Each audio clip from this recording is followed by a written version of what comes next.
Everyone, welcome to selection meet. और guys, आज हम डिस्कस करेंगे सुपर टेट का लेक्चर नंबर हमारा जो कि होगा 4th।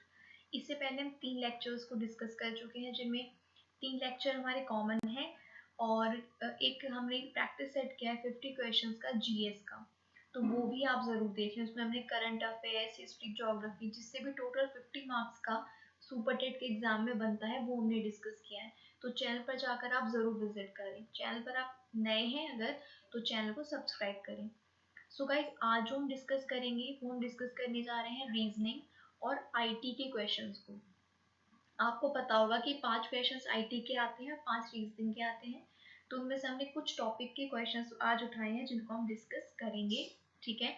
तो अगर आप नए हैं तो सब्सक्राइब करके बेल आइकन को प्रेस कर लें और चैनल को जरूर विजिट करें, जो भी वीडियोस अभी तक आ चुकी हैं। तो आइए हम आज का वीडियो स्टार्ट करते हैं। Let's start the video. So guys, आज हमारे पास जो फर्स्ट क्वेश्चन है that is from blood relation, ठीक है। यहाँ पर हम बात कर रहे हैं रीजनिंग की। सो रीजनिंग की हम बात कर रहे हैं और जो हमारा फर्स्ट क्वेश्चन है वो किस चैप्टर से है? ब्लड रिलेशन से है, यानी कि रक्त संबंध से है, ठीक है। ये आपको पहले पता होना चाहिए कि कौन से चैप्टर का क्वेश्चन आपसे पूछा गया है। ये एक्चुअली वीडियो मैंने पहले रिकॉर्ड करनी स्टार्ट की थी, उसमें कुछ प्रॉब्लम हो गई थी, इसलिए ऑलरेडी यहाँ पर जो सोल्यूशन है वो लिखा हुआ है, बट डोंट वरी, हम इसको फिर से अच्छे से समझेंगे। सो ब्लड रिलेशन का क्वेश्चन है। यहाँ पर आपको कुछ चीजें समझनी होंगी उससे पहले कि आप क्वेश्चन को सॉल्व करें। पहली चीज ये कि इसमें 2 केस होते हैं, मेल और फीमेल के, ठीक है। एक आपको फीमेल मिलेगा और मतलब जो जेंडर मिलेंगे वो 2 मिलेंगे, मेल और फीमेल। तो यहाँ पर फीमेल को हम माइनस साइन से डिनोट करेंगे और मेल को प्लस साइन से डिनोट करेंगे। जब भी हम ब्लड रिलेशन फॉर्म करेंगे, ब्लड रिलेशन का क्वेश्चन सॉल्व करेंगे, सबका प्रेजेंट करने का तरीका अलग होता है, लेकिन यहाँ पर जो मैं आपको यहाँ पर सॉल्व कराऊंगी, फीमेल को हम माइनस से शो करेंगे और मेल को प्लस से शो करेंगे। एक बात और ये है कि सेम जनरेशन को, जो सेम जनरेशन होगी, तो सेम जनरेशन को हम शो करेंगे डैश से, थोड़ा बड़ा सा डैश लगाकर हम इससे क्या शो करेंगे? सेम जनरेशन को। और जो जनरेशन मान लीजिए पहले दादाजी आते हैं, फिर कौन आते हैं? पापा आते हैं, और राइट, और फिर कौन आते हैं? बच्चे आते हैं, यानी कि बेटा आता है मान लीजिए, ठीक है। तो इनके बीच ये तो हमने इस तरह से क्यों लिखा है इसको? क्योंकि सबसे पहले दादा, तो उस जनरेशन को ऊपर रखेंगे, फिर पापा, और फिर इसके बाद जो आती है बेटा। तो इस जनरेशन को हम कैसे दिखाते हैं? इनके बीच में हम इस तरह से डैश लगाएंगे, तो इससे ही हमें जनरेशन फॉर्म हो जाएगी और हमें क्लियर हो जाएगा। आई होप यहाँ तक आपको क्लियर होगा कि फीमेल के लिए हम माइनस, मेल के लिए प्लस, सेम जनरेशन के लिए, सेम जनरेशन का मतलब क्या है? कोई भाई बहन है, ठीक है, कोई क्या है? भाई बहन है, तो उनके बीच में क्या लगाएंगे? हम डैश लगाएंगे, ये हो जाएगा सेम जनरेशन। और दादा या पापा के बीच में हम इस साइन का यूज करेंगे, ठीक है, जो कि क्या होगी? डिफरेंट जनरेशन होगी। तो आई होप यहाँ तक आपको क्या होगा? क्लियर होगा। तो इसके सॉल्यूशन की हम बात करते हैं। क्वेश्चन पढ़ते हैं। क्वेश्चन क्या कहता है? क्वेश्चन कहता है अमित राहुल का बेटा है। देखिए यहाँ पर हर एक जो नाम होगा वो आगे कनेक्ट करेगा और उसी कनेक्शन से क्या फॉर्म होगा? ब्लड रिलेशन फॉर्म होगा। अमित राहुल का बेटा है। राहुल की बहन सारिका को, देखो यहाँ पर राहुल की बात हुई, फिर अगेन यहाँ पर राहुल से कनेक्ट किया। राहुल की बहन सारिका को एक बेटा सोनू और एक बेटी रीता है। फिर यहाँ पर बात की गई है किसके साथ? सोनू के साथ, जो कि यहाँ पर ऑलरेडी दे चुके हैं। राजा सोनू का मामा है, तो रीता राजा से किस प्रकार संबंधित है, हमें ये रिलेशन बताना है, ठीक है। एक चीज और आपको नोट करनी है कि जब तक आपको जेंडर स्पेसिफाई ना करे क्वेश्चन में कि ये बहन है, भाई है, बेटा है, बेटी है, पति है, पत्नी है, दादा है, दादी है, तब तक आप नाम से जेंडर को कभी आइडेंटिफाई नहीं करेंगे। लाइक अगर आपको यहाँ पर अमित लिखा हुआ है, तो आप ये मत समझना कि अमित लड़कों का नाम होता है तो ये मेल होगा, ऐसा नहीं है। जब तक स्पेसिफाई ना करे तब तक आप जेंडर वहां पर नहीं लगाएंगे।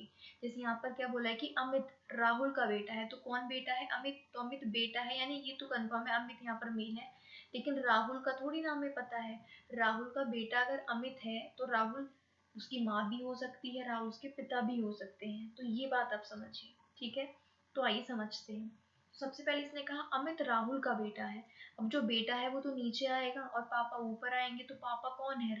पापा या मम्मी, ठीक है, पापा या मम्मी जो भी है वो ऊपर आएंगे, बेटे से पहली जनरेशन होंगे पापा या मम्मी। तो राहुल को हमने यहाँ पर रखा, ठीक है, और राहुल का बच्चा कौन है, अमित है और बेटा है, ठीक है, राहुल का बच्चा कौन है, अमित, और बेटा है, इसलिए हमने यहाँ पर प्लस साइन लगाया, लेकिन राहुल का जेंडर हमें नहीं पता है। फिर से पढ़ते हैं, कहता है अमित राहुल का बेटा है। तो अमित को हमने बेटा बना दिया राहुल का, और ये जनरेशन गैप हमने यहाँ पर दिखा दिया, जैसे मैंने आपको अभी समझाया, क्योंकि अलग जनरेशन है। आगे कहता है राहुल की बहन सारिका। अब राहुल की बहन सारिका है, तो बहन तो सेम जनरेशन में आती है, तो सेम जनरेशन के लिए हमने बड़ा सा डैश यहाँ पर लगाया। राहुल की बहन सारिका है, तो हमने राहुल की बहन, सेम जनरेशन में होती है ना बहन, तो सारिका को हमने यहाँ पर दिखाया, और बहन है यानी कि फीमेल है, तो यहाँ पर हमने माइनस साइन लगा दिया। आई होप यहाँ तक आपको क्लियर होगा। राहुल की बहन सारिका को एक बेटा सोनू और एक बेटी रीता है, यानी कि सारिका के दो बच्चे हैं, सोनू और रीता, और उनके जेंडर भी स्पेसिफाई हैं, सोनू बेटा है और रीता बेटी है। तो सारिका के बच्चे तो नीचे की जनरेशन में आएंगे, तो एक हमने सोनू को दिखाया और एक हमने रीता को दिखाया, और सोनू क्या है यहाँ पर, बेटा है, तो जेंडर हो जाएगा मेल, और रीता क्या है, बेटी है, तो जेंडर हो जाएगा फीमेल। ऑलराइट, ये हो जाएगा सोनू और ये हो जाएगी रीता, और दोनों किसके बच्चे हैं, सारिका के। तो इस तरह से हम इनको यहाँ पर शो करेंगे, और यहाँ पर क्योंकि सोनू और रीता अगेन सेम जनरेशन में आ जाएंगे, तो इनको हम डैश से शो करेंगे। आगे कहता है राजा सोनू का मामा है। अब सोनू है, ये सोनू के मामा कौन होंगे, मामा होते हैं माँ के भाई। सोनू की माँ कौन है, सारिका। सारिका के भाई कौन होंगे, राजा होंगे। सोनू के मामा है ना राजा, यानी मामा कौन होंगे, भाई, मम्मी के भाई होंगे, तो मम्मी है सारिका। तो सारिका के भाई, इधर राहुल भी हो सकते हैं, बहन भी हो सकते हैं, लेकिन यहाँ पर नाम राजा दिया है, यानी कि राहुल के बारे में तो बात नहीं हो रही है, बात हो रही है राजा के बारे में, और जो कि क्या बोला है, मामा है यानी कि मेल है, तो ये प्लस से हम शो करेंगे। और सारिका और राजा जो कि जो सोनू के मामा है, ये भी सेम जनरेशन के होंगे, सेम जनरेशन के लिए हम डैश का यूज करेंगे। आई होप यहाँ तक आपको क्लियर होगा। वीडियो पॉज कर लीजिए, फिर से समझ लीजिए, खुद से जरूर क्वेश्चन को पढ़ के बनाएं। मेरे समझाने के बाद आप खुद से बनाएंगे तभी आपको ये क्लियर होगा। समझने के बाद खुद से आप इस ब्लड रिलेशन को जरूर बनाएं, ठीक है। तो यहाँ पर आपको आई होप ये चीज़ें क्लियर हो गई होंगी, जो इसने हमें इन्फॉर्मेशन दी है वो हमने यहाँ पर फॉर्म कर दी है। अब दो लोगों में रिलेशन पूछ रहा है आपसे, रीता राजा से किस प्रकार संबंधित है, तो जो पहला नाम दिया होगा ना उसका आपको बताना है। जो पहला नाम दिया होगा उसको, क्योंकि आप कंफ्यूज हो सकते हैं अगर आपको समझ नहीं आएगी ये लाइन कि रीता राजा से कैसे संबंधित है, तो राजा को बताना है या रीता को। तो जो नाम पहले दिया होगा उसको आपको बताना है, यानी कि रीता को बताना है, रीता राजा की क्या लगती है, ठीक है, रीता राजा से कैसे संबंधित है। तो ये हो गई रीता, और ये कौन है, राजा। तो अब बताओ रीता राजा की क्या है। अब राजा की बहन सारिका की बेटी है रीता। रीता कौन है, राजा की बहन सारिका की बेटी। तो बहन की बेटी क्या होती है, बहन की बेटी होती है भांजी, यानी कि रीता राजा की क्या हो जाएगी, भांजी हो जाएगी। Option number C is the right answer, ठीक है। रीता राजा की क्या हो जाएगी, भांजी हो जाएगी। आई होप ये क्वेश्चन आपको क्लियर होगा अच्छे से, ठीक है। एक और क्वेश्चन को डिस्कस करते हैं। खुद से देखिए आपको जरूर बनाना है, खुद से आप नहीं बनाएंगे तो आपको बिल्कुल भी क्लियर होना थोड़ा मुश्किल हो जाएगा, अगर आप सब देखेंगे तो। नेक्स्ट क्वेश्चन की बात करते हैं, ये भी ब्लड रिलेशन से आपका क्वेश्चन है। ऑलराइट, तो इसको समझने की कोशिश करते हैं। कहते हैं दया का भाई अमित है। अब भाई है तो सेम जनरेशन होगा, तो हमने एक जगह क्या लिखा, दया, और एक साइड में हमने अमित लिख लिया है, क्योंकि सेम जनरेशन है इसलिए हमने साइड में एक ही लाइन में लिखा है। दया का भाई अमित है, अब भाई है अमित, तो यानी कि मेल है। अब दया कौन है ये नहीं पता, लेकिन दया का भाई अमित है, तो भाई है अमित, तो अमित तो हो जाएगा मेल, इसे हमने प्लस लगा दिया, और सेम जनरेशन है तो डैश लगा दिया। आगे कहता है दया चंद्रा का बेटा है। अब दया क्या हो गया, बेटा किसका, चंद्रा का। तो जिसका बेटा है वो तो ऊपर आएगा ना, तो चंद्रा कहाँ पर आ जाएगा, ऊपर, क्योंकि हमसे पहली जनरेशन तो ऊपर आएगी और हमसे बाद वाली जनरेशन नीचे आएगी, ठीक है। तो दया चंद्रा का बेटा है। अब दया बेटा है तो दया मेल हो गया, और चंद्रा का बेटा है तो चंद्रा इसके ऊपर आ जाएगा, ठीक है। नेक्स्ट कहता है बिमल चंद्रा के पिताजी हैं। अब चंद्रा के पिताजी भी यहाँ पर दिए हुए हैं, कौन, विमल। यहाँ पर थोड़ा स्पेस कम हो गया बट आप प्लीज इसको समझ लेना, ठीक है। चंद्रा के पिताजी हैं विमल, तो विमल पिताजी हैं तो यहाँ पर प्लस आ जाएगा, ठीक है। मेल आ जाएंगे, फिर से पढ़ते हैं। विमल चंद्रा के पिताजी हैं, तो चंद्रा के पिताजी भी ऊपर आएंगे, तो विमल और ये क्या है, पिताजी, तो मेल आ जाएगा।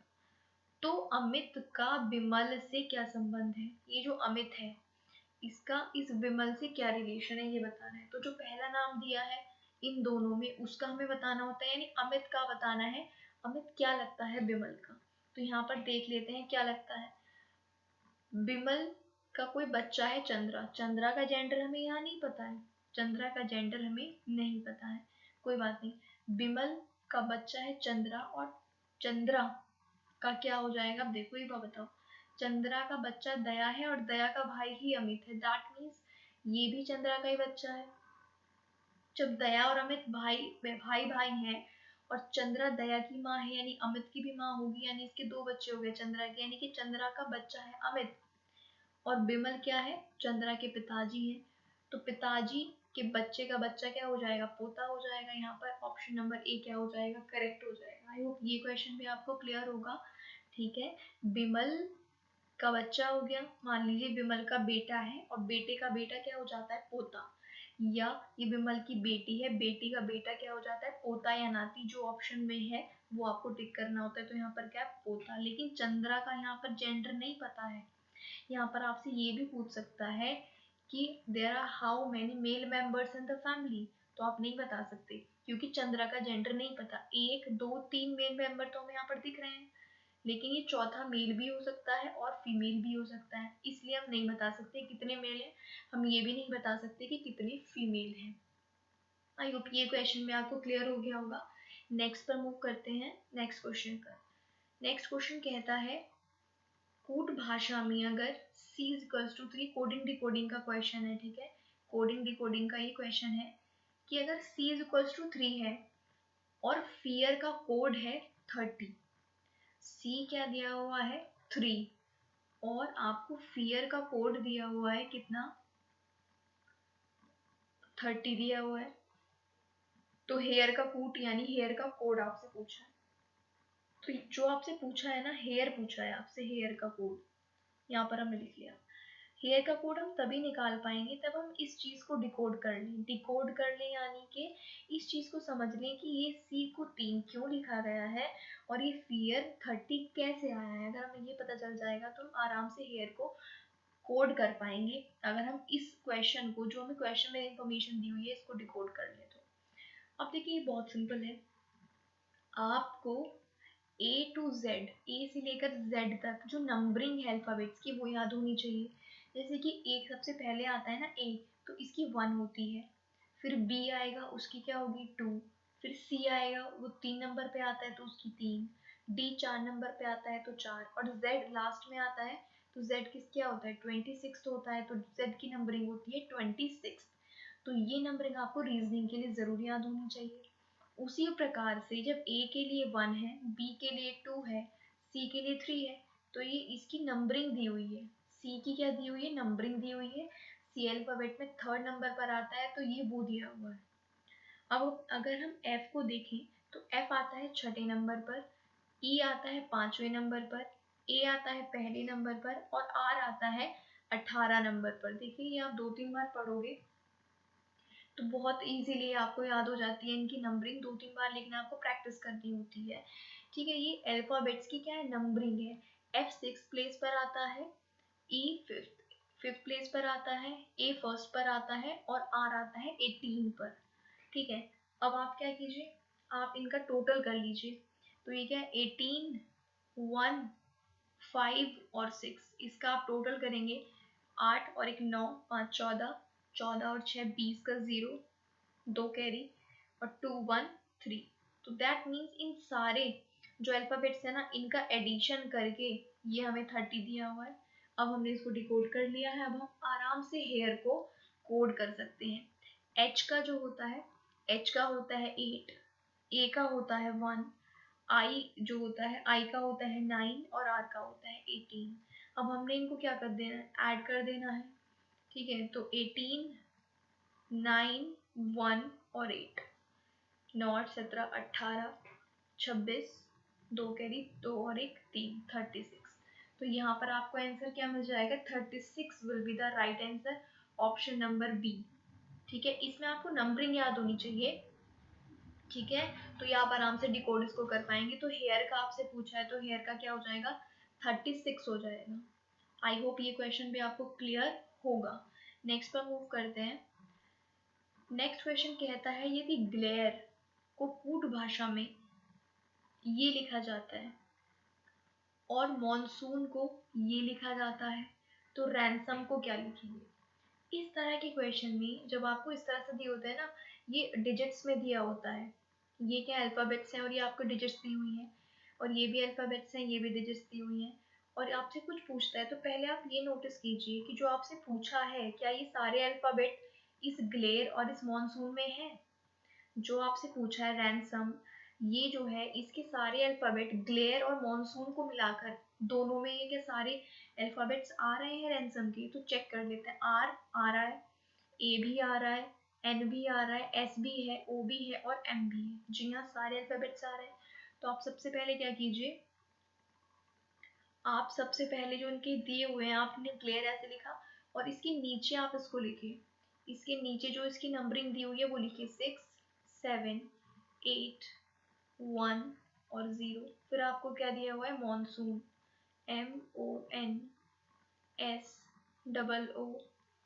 अब इसके नीचे इसकी नंबरिंग जो दी हुई है वो लिखिए 2 3 9 5 3 3 9। और आपको क्या चाहिए, रैंसम चाहिए, RANSOM। तो आर कहाँ पर है, आर है यहाँ पर, और आर की नंबरिंग क्या है, 1, तो 1 लिख दीजिए आर के नीचे। ए की नंबरिंग है 8, तो 8 लिख दीजिए। एन की नंबरिंग है 9, तो 9 लिखिए। एस की नंबरिंग है 5, तो 5 लिखिए। ओ की है 3, दोनों जगह 3 है, तो ओ की 3, और एम की क्या है 2, तो 1 8 9 5 3 2। D is the right answer. ऐसे करना है। अच्छा, अगर आपको लगे कि कोई वर्ड इसमें भी है और इसमें भी है, तो इस तरह के क्वेश्चन में उनकी नंबरिंग सेम होगी। जैसे ओ 2 बार आया है ना, तो दोनों में ओ की जगह 3 है। अगर ओ इसमें भी होता ना, तो यहाँ पर भी इसकी नंबरिंग 3 ही होती। ठीक है, तो इस तरह से ये आराम से हो जाता है। जो दिया हुआ है पहले इस तरह से उसको लिख लीजिए, जो पूछा है उसको इस तरह से आप यहाँ पर नंबरिंग कर सकते हैं। आइए नेक्स्ट क्वेश्चन पर मूव करते हैं। नेक्स्ट क्वेश्चन भी कोडिंग डिकोडिंग का है। एल और आई, यहाँ पर एल है और क्या है, आई, और इसको यहाँ पर दिया हुआ है 14481। अब इसको डिकोड कीजिए, और इसको डिकोड करने के बाद एम और ई को फिर हमने कोड करना है। ठीक है, खुद से भी आप ट्राई करते रहिए ना। सो एल और आई, सबसे पहले हमें जब भी अल्फाबेट दिए होंगे हम उनकी नंबरिंग करेंगे। ठीक है, अल्फाबेट्स की क्या करेंगे, नंबरिंग। तो जो एल होता है उसकी नंबरिंग होती है 12, और आई की होती है 9। वही अल्फाबेट में ABCD करके यहाँ पर आप याद कर लेंगे, 1 2 3 4 5 6। ठीक है, इस तरह से। तो एल की होती है 12, आई की होती है 9। अब देखो क्या 12 और इसमें और 9 और इसमें कोई कनेक्शन बन रहा है।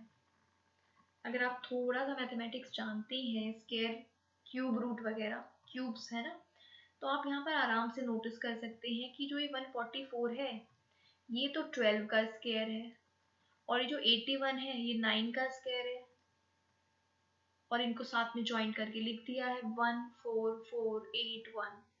ठीक है, 12 का स्क्वायर होता है 144 और 9 का स्क्वायर होता है 81। तो इस तरह से आप जब भी अल्फाबेट दिए होंगे ना, आप सबसे पहले उनकी नंबरिंग कर लेना, और नंबरिंग से यहाँ पर कोरिलेट आप कर सकते हैं कि क्या दिया हुआ है। अब हम एम की बात करते हैं।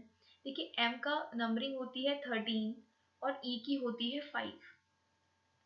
तो सेम यहीं पे अप्लाई, जो इस सिचुएशन में हुआ है वही सिचुएशन में आपको करना है।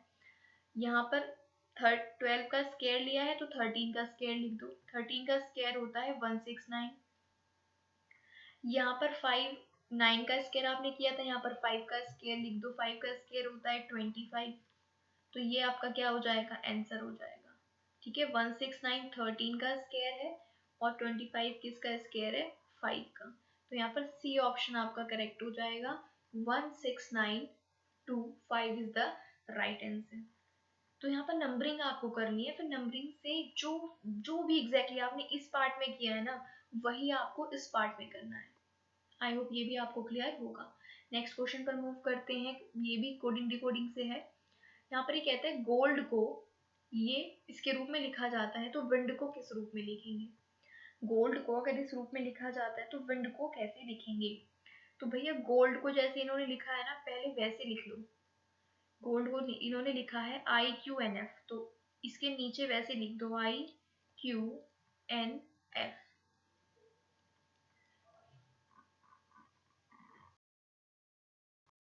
तो देखना है यहाँ पर, ठीक है, आपको ये इसके कोड क्या दिया हुआ है, इसका कोड ये दिया हुआ है। अब आपको यहाँ पर क्या नोटिस करना है कि G और I में क्या कनेक्शन है, O और Q में क्या कनेक्शन है, L और N में क्या कनेक्शन है, D और F में क्या कनेक्शन है। ठीक है, आप चाहे तो इनकी नंबरिंग भी कर सकते हैं और बिना नंबरिंग के भी ये सॉल्व हो सकता है। वो कैसे कि अगर आप G और I में कनेक्शन देखें तो GHI, मतलब G और I के बीच में एक अल्फाबेट आ रहा है। ठीक है, फिर आप O और Q में देखें तो OPQ, इसका मतलब O और Q के बीच में भी एक अल्फाबेट आ रहा है। L और N में अगर आप देखें तो LM और N, यानी कि L और N के बीच भी एक अल्फाबेट आ रहा है। और D और F में अगर आप देखें तो DEF, D और F के बीच में भी एक अल्फाबेट आ रहा है E, यानी कि इन सब में क्या है, इन सब में एक अल्फाबेट क्या हुआ है, प्लस हुआ है। ठीक है, GHIOPQ, तो इसका मतलब है कि एक अल्फाबेट क्या हुआ है, प्लस हुआ है। ठीक है, एक अल्फाबेट प्लस हुआ है, एक ये हो गया। ठीक है, GHI, दो अल्फाबेट प्लस हुए हैं, सॉरी, एक होता तो यहाँ पर क्या आता, H आता, और दो प्लस हुए तो I, यानी कि एक छोड़ गया।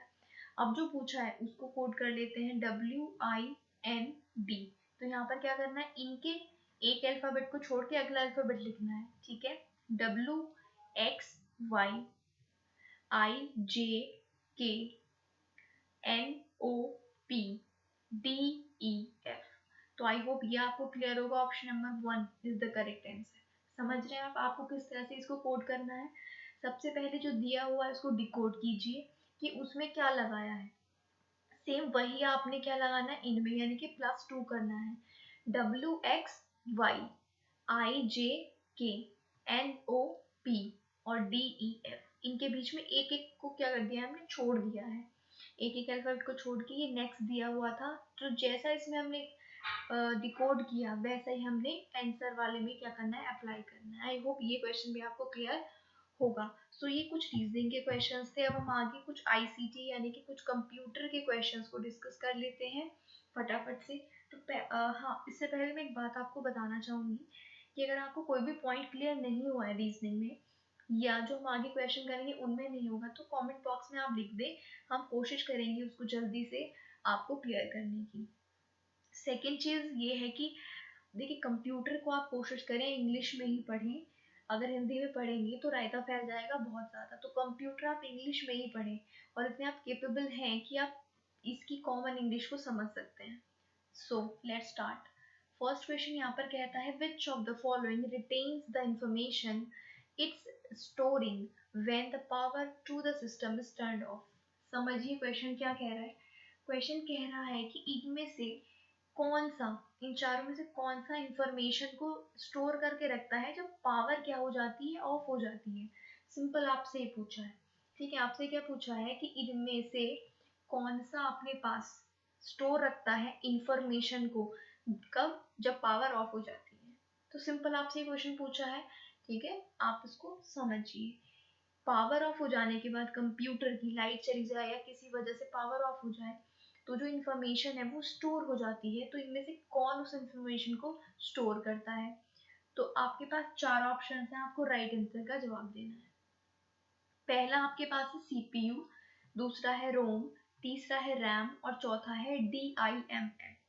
तो देखिए यहाँ पर ऑप्शन नंबर बी आपका करेक्ट होगा, रीड ओनली मेमोरी।